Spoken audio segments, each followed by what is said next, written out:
আসসালামু আলাইকুম everyone, welcome back to my channel another recipe. তো আজকে নিয়ে এসেছি আমি আপনাদের জন্য নানপুরির রেসিপি। তো সহজ, simple and easy step follow করে আমরা এই নানপুরি তৈরি করে নেব। তো চলুন শুরু করা যাক।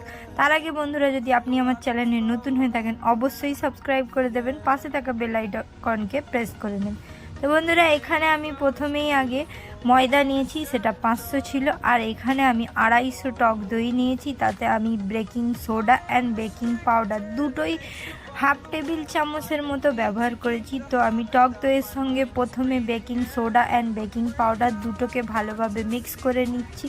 একদম আমরা ততক্ষণ এটাকে মিক্স করতে থাকবো। তো আমার একটু বেকিং সোডাটা একটু কম মনে হচ্ছিলো, তো সেই জন্য আমি আরেকটু অ্যাড করেছি। তো এখানে আমি হাফ টেবিল চামচের একটু বেশি নিয়েছি, দুটোই আমি হাফ টেবিল চামচের একটু বেশি নিয়েছি। আপনি আমার চামচটা দেখতেই পাচ্ছেন, এই পরিমাণে আমি baking soda and baking powder add করেছি। তো ব্যাস, আমাদের এইটা এবারে ভালোভাবে দইয়ের সঙ্গে ফাটিয়ে নিতে হবে, যাতে দইয়ের একটা বেশ ফেনা ফেনা ভাব এসে যায়। এই পর্যায় পর্যন্ত আমরা ওইখানে ফাটিয়ে নিয়ে ছেড়ে দিয়েছি।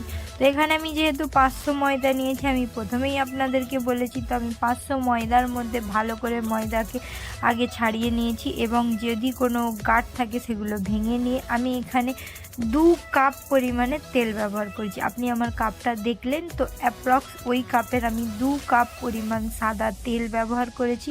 তো আপনারা যদি কম করেন তো কমিয়ে নেবেন, যদি বেশি করেন একটু বাড়িয়ে নেবেন, এটা আপনাদের ওপরে ফুল ডিপেন্ড করে। তো আমি এখানে যেহেতু 500 নিয়েছি সেই জন্য আমি 2 কাপ ইউজ করেছি। আর ময়দাকে তেলের সঙ্গে খুব ভালোভাবে আমরা মাখিয়ে নিচ্ছি হাত দিয়ে, যাতে একদম ময়দা মুঠো মুঠো হয়ে যায়। এই পর্যায়ে এসে আমি আমাদের যে দই ছিল, যেটাকে আমি বেকিং সোডা অ্যান্ড বেকিং পাউডারের সঙ্গে ফাটিয়ে নিয়েছিলাম, সেটা আমি ময়দার মধ্যে অ্যাড করে দিলাম। তো দেখছেন বন্ধুরা, আমি ভালোভাবে একে অ্যাড করে একটু সামান্য এর মধ্যে পানি দিয়ে আমি এটাকে ময়দার সঙ্গে মিশিয়ে নেব। তো ময়দা মাখার জন্য আমাদের পানি যতটা সম্ভব, আপনি গরম পানি, সামান্য গরম পানিও নিতে পারেন এবং ঠান্ডা পানিও নিতে পারেন। তো আমি এখানে সামান্য গরম পানি ব্যবহার করেছি। তো আপনি যদি মনে করেন এটা ঠান্ডাতেও করতে পারেন। তো দেখুন, আমি খুব ভালোভাবে এটাকে মাখিয়ে নিয়েছি। আর লবণের পরিমাণ আপনি আপনার টেস্ট অ্যাকর্ডিং করে নেবেন। এখানে আমি আমার টেস্ট অ্যাকর্ডিং করেছি। তো দেখুন, আমি এখানে ভালোভাবে ময়দা মেখে নিয়ে আমি একে 2 ঘন্টা রেস্টের জন্য দেবো। তো রেস্টে দেওয়ার আগে বন্ধুরা একটু একটা জিনিস খেয়াল করতে হবে, একে আমাদের খুব গরম জায়গায় রাখতে হবে। তো সেই জন্য আমি প্রথমে একটা বাসন দিয়ে ছোট ভালোভাবে ওটাকে কভার করেছি, তার উপরে ফিরে একটা বাসন দিয়ে বা ঢাকনা দিয়ে আমি ঢেকে এবার আমি কম্বলের মধ্যে ওটাকে রেখেছি। তো 2 ঘন্টা পর দেখুন বন্ধুরা, আমাদের যে ময়দার মাখা ছিল সেটা ভালোভাবে ফুলে উঠেছে। তো আমাদের 2 থেকে 2.5 ঘন্টা অপেক্ষা করতে হবে। আমি এখানে 2 ঘন্টা ওয়েট করেছি, তারপরে আমি ময়দা ফিরে মাখা শুরু করেছি। তো এই পর্যায়ে আপনি দেখছেন আমাদের ময়দা খুব মোলায়েম অ্যান্ড সফট হয়ে গেছে। এই পর্যায়ে এসে আমি একে সামান্য হাতে তেল নিয়ে ভালোভাবে আরও 10 থেকে 15 মিনিট মেখে নিয়েছি। তো আমি লেচি কেটে নিয়েছি, নিয়ে আগে আমি তেল একটা জায়গায় গরম করতে দিয়ে দিয়েছি। তো এখানে আমাদের তেলকে মোটামুটি কুসুম গরম অবস্থাতে রাখতে হবে। তা আগে আপনি টেস্ট করে নেবেন, মানে যাতে খুব পুড়েও না যায় আর খুব বেশি হালকাও না হয়। তো এই পর্যায়ে এসে আমি গোল গোল লেচি কেটে আমি এটা দুটো লুচি যে সাইজের গোল্লা নিয়ে হয়, আমি সেটাকে একটা করে আর এবং হাতের সাহায্যে চাপ দিয়ে আমি এটাকে বেলে নিয়েছি। তো আমরা এতে বেলনির মোটেই কোনো রকমভাবে ব্যবহার করব না বন্ধুরা, কারণ এতে বেলনির ব্যবহারের কোনো প্রয়োজন নেই।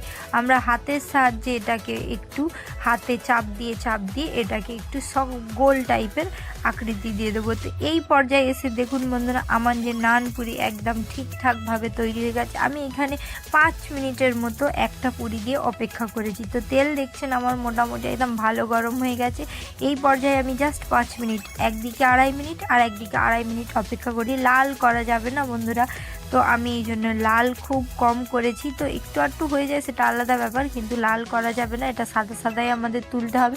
তো দেখুন, এইরমভাবেই আমি সব কটা নান পুরিকে আমি ছেঁকে নিয়েছি তেলের সঙ্গে। তো আপনারা যদি আমার চ্যানেল এখনও সাবস্ক্রাইব না করে থাকেন অবশ্যই সাবস্ক্রাইব করে দেবেন, পাশে থাকা বেল আইকনকে প্রেস করে দেবেন, ফ্রেন্ডস অ্যান্ড ফ্যামিলির সঙ্গে শেয়ার করে দেবেন। এইরকম সহজ সিম্পল ইজি অ্যান্ড ঘরোয়াভাবে তৈরি হয়ে যাওয়া রেসিপির জন্য। তো আমি এতে কোনো রকম ইস্টের ব্যবহার করিনি, তাও এটা খুব সুন্দর অ্যান্ড খুব মোলায়েম নরম তৈরি হয়েছিল বন্ধুরা, আপনারা বিশ্বাস করুন।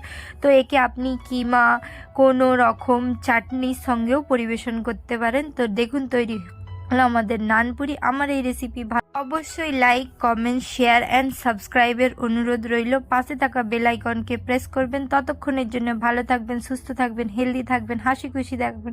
আবার দেখা হবে অন্য একটি নতুন রেসিপির সঙ্গে। আল্লাহ হাফেজ।